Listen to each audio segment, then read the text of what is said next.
Salut à tous, aujourd'hui on reprend les tests. Donc là j'ai fait 3 déballages et maintenant premier test de mon retour quoi, tout simplement après une semaine et demie de non vidéo. Tout ça. Alors, on parle comme voilà, on parle comme ça vient dans la tête. Bon, le Blueboo D1. Donc Blueboo, il est une marque plutôt correcte qui fait un peu surtout des low cost.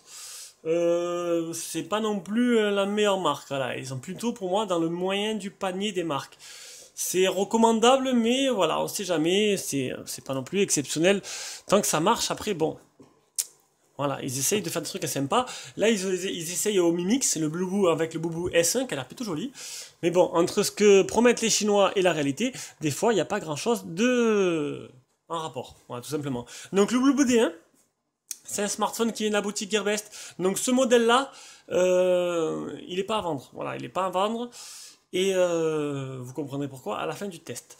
Et par contre, enfin il n'est pas à vendre. Si, je vais le vendre, mais pas à mon abonné. Donc le Blueboo D1, qu'est-ce que je veux dire? C'est du low cost. On va aller voir directement. Donc c'est un smartphone qui vient de la boutique Gearbest, qui coûte actuellement 71,19 €. Donc bon, vous pouvez pas m'acheter mon modèle. Par contre, si vraiment vous avez kiffé ce téléphone, parce que ben, des fois il y a des trucs qu'on peut pas savoir dans la vie. C'est un truc, des fois voilà, j'ai des questions. On me propose, on me dit qu'est-ce que tu penses entre lui et lui, mais avec des téléphones, mais vraiment pourraves. Le mec, je lui dis, mais il est pourri le téléphone. Évite-les, mais bon, ils sont têtus, ils veulent quand même les acheter. Donc, ce Blueboo D1, et j'ai pas dit qu'il était pourri, j'ai dit juste qu'il y a mieux, je pense qu'il y a mieux pour ce prix. Maintenant, j'ai pas commencé le test, je vais pas vous gâcher la surprise. Donc, c'est un smartphone qui coûte 71 €, qui vient de la boutique Gearbest, qui est maintenant envoyé par eux. Et ben, de suite, le test commence, on commence par la fiche technique. On va mettre un gros plan. Là, vu que j'ai beaucoup de vidéos, on va éviter de faire les montages trop compliqués. On va montrer directement sur le téléphone. Donc, on a un écran 5 pouces en 720p, un processeur 6580. Est-ce que vous voyez bien, oui? Hop, petite mise au 60, voilà. 6580 quad-core 45 Go 3, Android 7.0, 2 Go de RAM, 16 Go de ROM. Appareil photo, alors c'est un double appareil photo, regardez, hop, il y a deux appareils photo à l'arrière et un capteur d'empreinte. Double appareil photo qui fait 8 et 2 et à l'avant 5. Donc les sensors, on verra tout à l'heure, Bluetooth 4.0. Il fait juste la 2G et la 3G, donc 3G 900 2100, donc 100% bande française. Ça arrive encore qu'on a des téléphones 3G qui n'ont pas la bande des 900. C'est pas... Ça complique un peu les choses. Alors, on a une carte qui est extensive 256 Go, une carte SD, hein. Et une batterie qui est donnée pour 2600 mAh. On va aller voir un peu les photos promotionnelles. Donc on va agrandir un peu. Donc le Blueboo D1. Donc c'est double appareil photo arrière Sony. Un écran Sharp HD. Ça me fait passer au Umi Super. Ils ont vanté d'avoir assemblé pas mal de trucs de bonne marque. Ça marche pas tous les coups. Donc un capteur d'empreinte microwave. Selfie slow light. C'est-à-dire qu'en fait il y a un flash à l'avant. Android 7.0, Metal Unibody, 256 Go, Blazing Light, c'est juste en disant qu'en fait il y a une LED de notification qui se trouve ici. Double appareil photo, qu'est-ce qu'ils disent d'autre? Donc indépendante vision processeur, on s'en fout. Ça voilà, la LED de notif elle est bien là, donc c'est plutôt joli, regardez l'effet que ça fait. Bon c'est sûr c'est une photo promotionnelle et on sent pas ça le téléphone, hein. Donc les selfies sont magiques, hein, apparemment. Un design brillant. Ils en font beaucoup, beaucoup à chaque fois. Énormément, ils en font. Donc 2 Go de RAM, 16 Go de ROM. Mais après, c'est un téléphone qui a de bonnes specs. Mais qu'après, vous verrez, on va voir ça ensemble. Android 7. Donc c'est plutôt sympa. Donc, une description, ben, une fiche technique plutôt complète. Un téléphone bien qui, quand je l'ai pris, je me suis dit, oh, c'est pas mal pour le prix. Et on va voir ça ensemble. Si après, ben, ça vaut le coup ou pas. Donc, bah... Si vraiment vous insistez, il est à vendre, hein, mais bon, je préférais le vendre sur le bon coin qu'un abonné pour pas avoir de soucis par la suite, même si peut-être qu'il n'y aura jamais de soucis. Mais bon, on sait jamais. Design de l'appareil, donc c'est le modèle noir. Qui dit modèle noir dit un peu compliqué à filmer. Donc on va essayer de mettre avec le reflet comme ça. Donc à l'avant, on a un écran 5 pouces en 2,5D. Donc c'est un légèrement arrondi sur les bords. Au-dessus, on a capteur de proximité, l'appareil photo, non, oui, et le flash, juste là, regardez. Voilà, c'est mis avec le zoom. Là, on a le haut-parleur frontal. Ici, on a les boutons qui sont pas rétroéclairés. Et la LED se trouve juste là, vous avez vu? Hop! Ah ben là, elle s'allume, c'est plutôt pas mal. Voilà, c'est une notification. Donc, joli la LED, ça c'est un bon point. Hop, attendez. Voilà. En dessous, sur le côté plutôt, on a les boutons bouton power, volume plus moins. Et justement, je voulais en parler des boutons. Ils sont chelous. Voilà, ils font un bruit bizarre. Bon, après, c'est une coque qui est amovible. Donc, du coup, les boutons se retrouvent... bon, ils vont pas casser. Parce qu'ils sont pas intégrés au téléphone. Mais ils sont chelous. Ils sont pas exceptionnels, ces boutons. En dessous, on n'a rien. Sur le côté, on n'a rien. Au-dessus, on a le port de rechargement. Voilà, on va voir mieux comme ça. Il faudrait plus que je prenne des modèles noirs, c'est la galère. C'est la cata. On a le port de rechargement, le port jack. Alors, le port de rechargement, voilà, encore un truc à vous dire. C'est pas le même, c'est pas un port, enfin si, c'est un port universel, comme tous les téléphones. Le problème, c'est qu'il est plus long. Donc là, je l'ai pas sous la main. Il est là-bas. Je vais vite le chercher. Attendez, je les ai à côté, je les ai vus.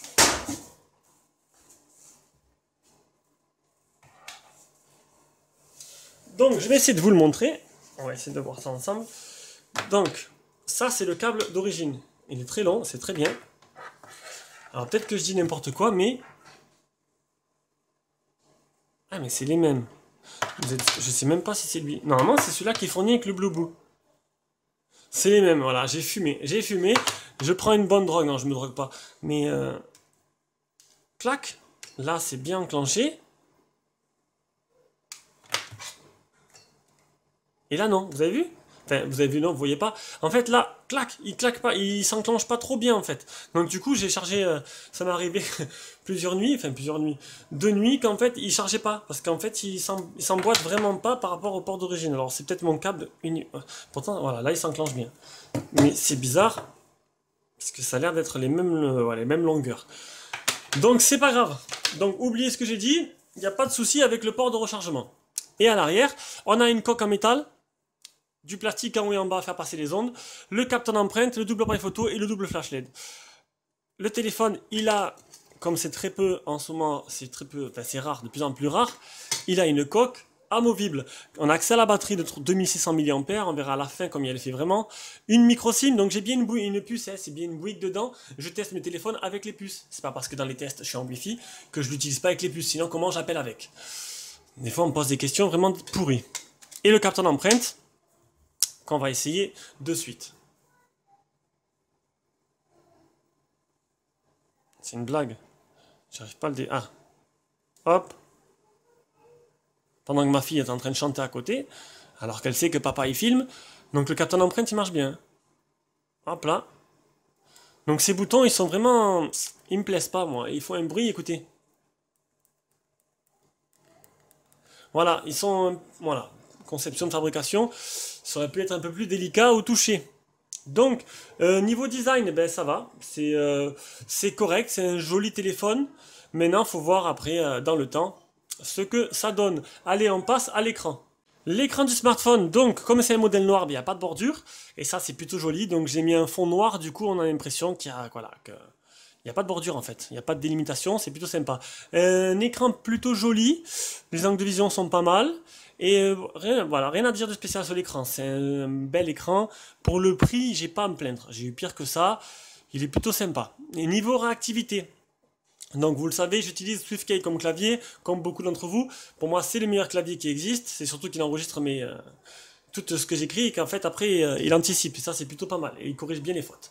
Donc SwiftKey, ben on va pas dire qu'il marche à 100%, donc il réagit bien, mais il y a des fois il faudra se reprendre, vous pourrez pas écrire aussi vite que si vous avez un téléphone à 200-250 euros, voire le Redmi 4X. Le Redmi 4X c'est un régal d'écrire dessus. Là l'écran niveau activité, il a un petit retard qui fait qu'il faudra pas non plus se précipiter en écrivant vos textos. Ça marche bien, mais pas à 100%. J'en étais où? Le Gorilla Glass, il n'y en a pas. Le film sur l'écran, il y en a un qui est fourni avec. Le Miravision, on va baisser un peu. Hop, la cam. Ah, c'est mieux là, non? Ouais, c'est mieux. Alors, le Miravision, on va baisser un peu l'affichage. Ah, il n'y a pas la luminosité automatique. Je voulais vous montrer, regardez. Vous mettez niveau de luminosité, il n'y a pas de luminosité automatique. Ça veut dire qu'il n'y a pas de capteur devant de luminosité. C'est vraiment dommage. Ça, c'est vraiment un manque qui est vraiment quand même pas mal, un peu important pour moi. Donc le Miravision est lié, donc c'est la nuance des couleurs. On peut changer, on va mettre le contraste, on va activer le contraste dynamique. Voilà, on a vu la différence. Alors je sais pas si c'est, il a l'impression, ah j'ai l'impression que quand je quitte, il s'arrête. Donc je sais pas si vraiment ça y fait quelque chose. Ça y est, ça, voilà, vous pouvez mettre les couleurs plus ou moins brillantes. On va faire l'appli Display Tester.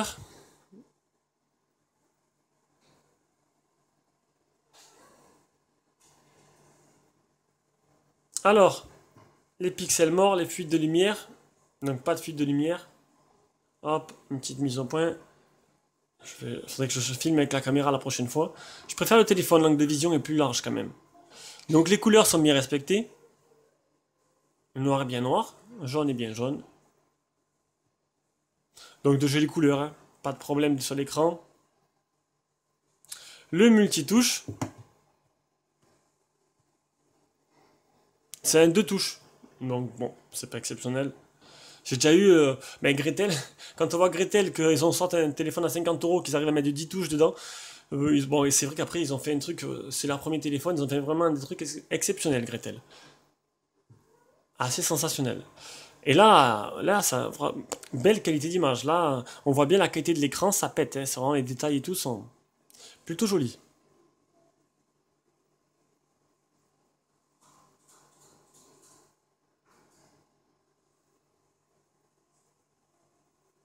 Voilà. Donc, écoutez, après le design plutôt sympa, un écran aussi qui fait bien le travail, on va directement passer à la partie logicielle. On va faire un launcher d'application qui est le type iOS, donc avec des dossiers à faire comme là. Donc la surcouche est plutôt assez légère. Je ne me rappelle plus s'il y avait des thèmes d'application. Donc on a widget, effet spécial, on a des thèmes. Ah, on a quelques thèmes. 1, 2, 3, 4, 4, 5, 6, 6 thèmes.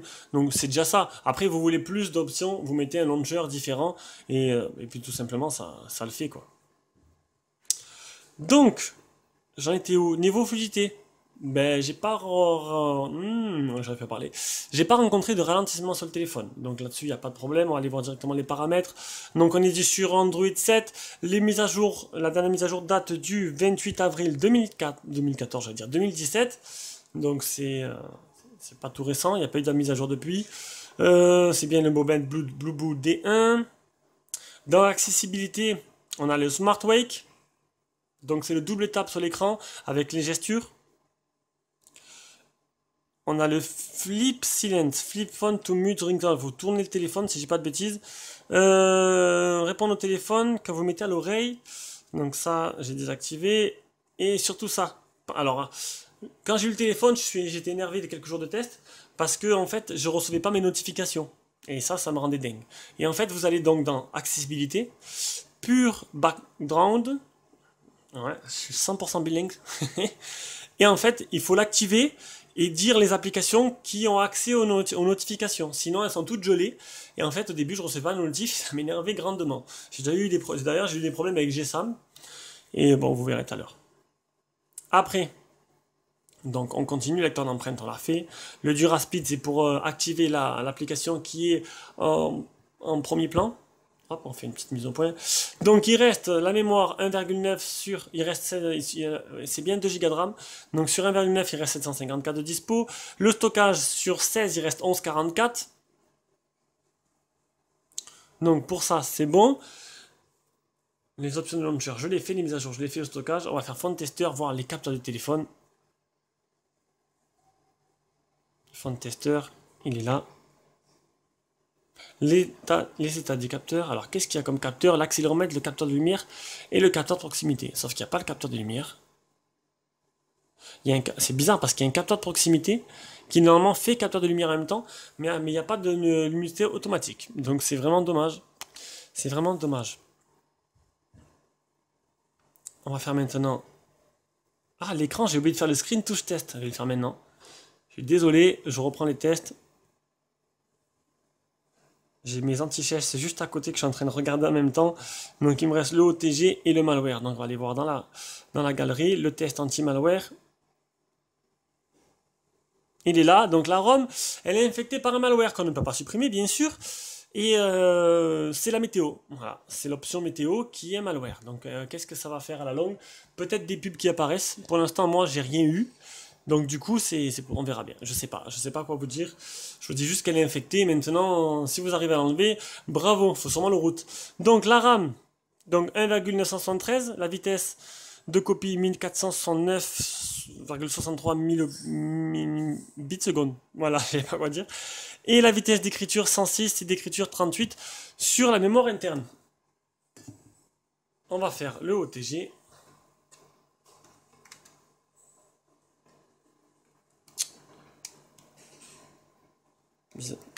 Voilà. Alors, est-ce qu'il est OTG? Non. Il n'a pas l'être OTG. Voilà. Donc, vous l'aurez compris, niveau logiciel, pensez à bien activer dans l'accessibilité pour avoir vos notifications. Sinon, pas trop de problèmes. Ça, c'est correct, c'est bien optimisé, ça marche bien, ça tourne bien, j'ai pas eu de bug et pas de redémarrage. Donc là-dessus, il n'y a pas de souci. On passe aux performances. On passe par les benches. Alors, les benchmarks. 23 494 pour le Antutu. Geekbench 772, 423 1236, 1649 pour le PC Mark et 41,4 pour les FPS de Epic Citadel. Allez, on va commencer par les jeux et Rayman. Allez, de suite, on commence par Rayman.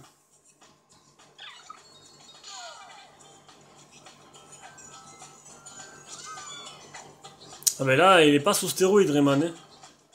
Le jeu, il tourne un peu au ralenti quand même. Il n'y a peut-être pas de lag, mais il tourne pas à 100%, ça c'est sûr. Du coup, ce sera déjà beaucoup plus simple de pouvoir jouer parce que c'est un jeu normalement qui se joue sur la vitesse et les réflexes. Là, c'est un peu lent. Hein.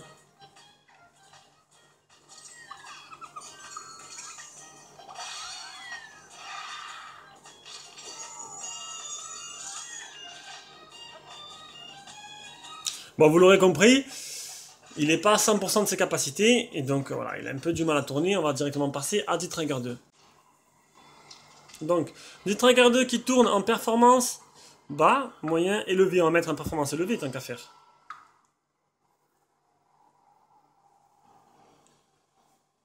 Voilà.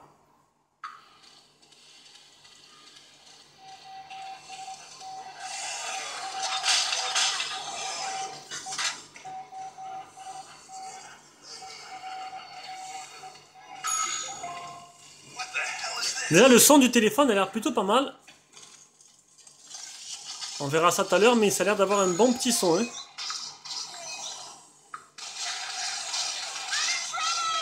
Le tactile, il réagit bien.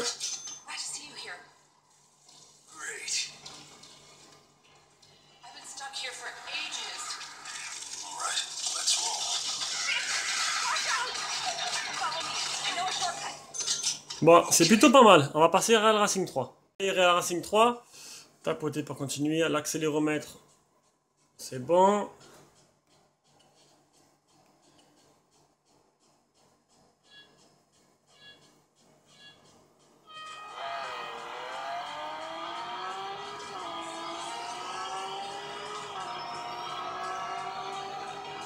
Ah, ça, franchement, ça a l'air de très très bien marcher pour l'instant.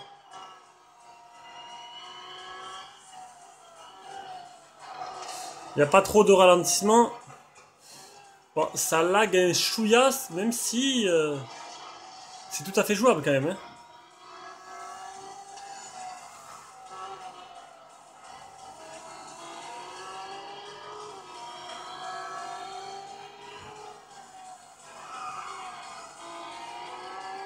Mais écoutez, nickel. Voilà. Donc pour la partie performance, mis à part Rayman qui a du mal à tourner, les deux autres jeux ont bien tourné. Donc du coup, ce sera un peu... c'est plutôt pas mal quand même. Pour le prix, pour un low cost, ça marche plutôt bien. Allez, on passe à la suite. Pareil photo. Donc déjà, on va regarder le logiciel photo. Donc logiciel photo qui est plutôt... qui a été retravaillé. Donc ça, c'est plutôt pas mal. On a le flash, l'HDR, les paramètres. Hop, paramètres... Ah, même, ils ont même fait un petit, les options personnalisées et ça c'est plutôt pas mal, ça j'aime bien. Donc taille de l'image jusqu'à 8, donc c'est du, on peut mettre maximum 8 mégapixels. On va baisser un peu la luminosité. Pour que, la prochaine fois je filmerai avec la caméra. Ah ouais, oh, c'est flou là. C'est flou, c'est flou. C'est mieux. Info, location GPS, détection de visage, détection de, désactiver la caméra, c'est le son. Toucher l'écran pour une photo, rotateur. Etc. Pour la vidéo, on a qualité vidéo élevée, microphone, mode audio, intervalle de temps, mode scène, exposition, balance des blancs, anti-sentiment. Donc, un logiciel photo déjà qui est assez complet. avec le double appareil photo, donc mode vidéo, photo, beauté visage, panoramique, SLR. Donc j'ai pris plusieurs photos, on va voir de suite ce que ça donne. On commence par le selfie, avec un appareil photo frontal qui... regardez un peu. Bon, je veux bien qu'il fasse chaud, mais quand même, là, l'impression que je suis plein d'huile sur le visage. On va mettre après la petite vidéo, donc bon... Vu que j'ai déménagé, vu que j'ai déménagé, du coup j'ai filmé devant la maison. Donc vu que j'ai déménagé maintenant, j'ai plus de... je peux plus mettre ça en hauteur et filmer la rue. Donc ça saccade pas mal quand même. Donc ce sera une petite vidéo vite fait devant ma porte.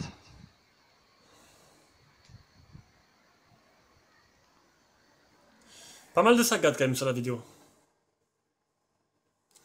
Voilà, une photo extérieure.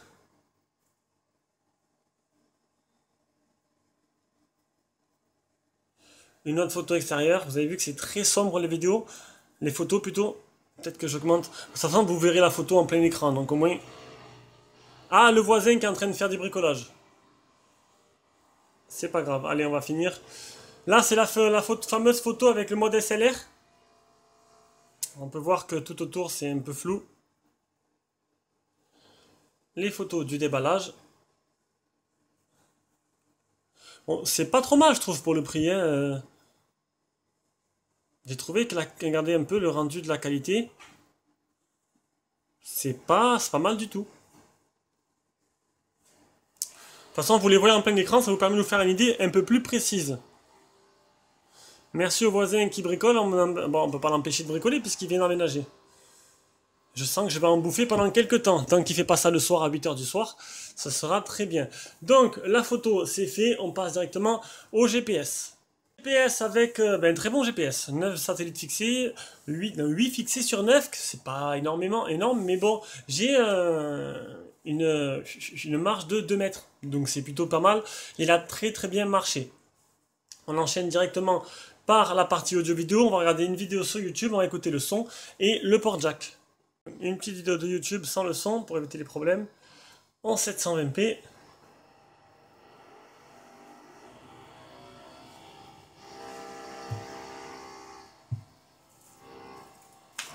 Le temps qu'on prépare pour la suite du test. Hop. Donc un écran que je trouve plutôt sympa moi. Après, les goûts, les couleurs, moi je trouve que pour le prix, il n'y a pas à se plaindre. C'est plutôt pas mal. On va de suite écouter le son avec une musique sans droit d'auteur.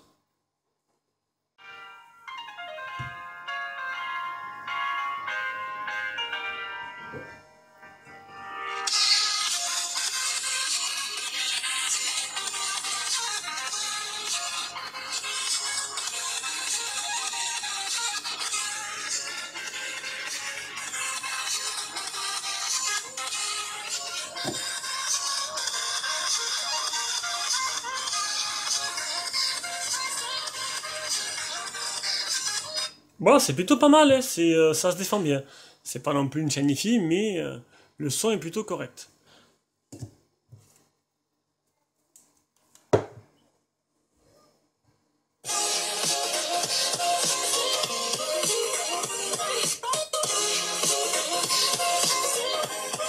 Voilà, le son délivré aussi par le port jack marche bien, il grésille pas.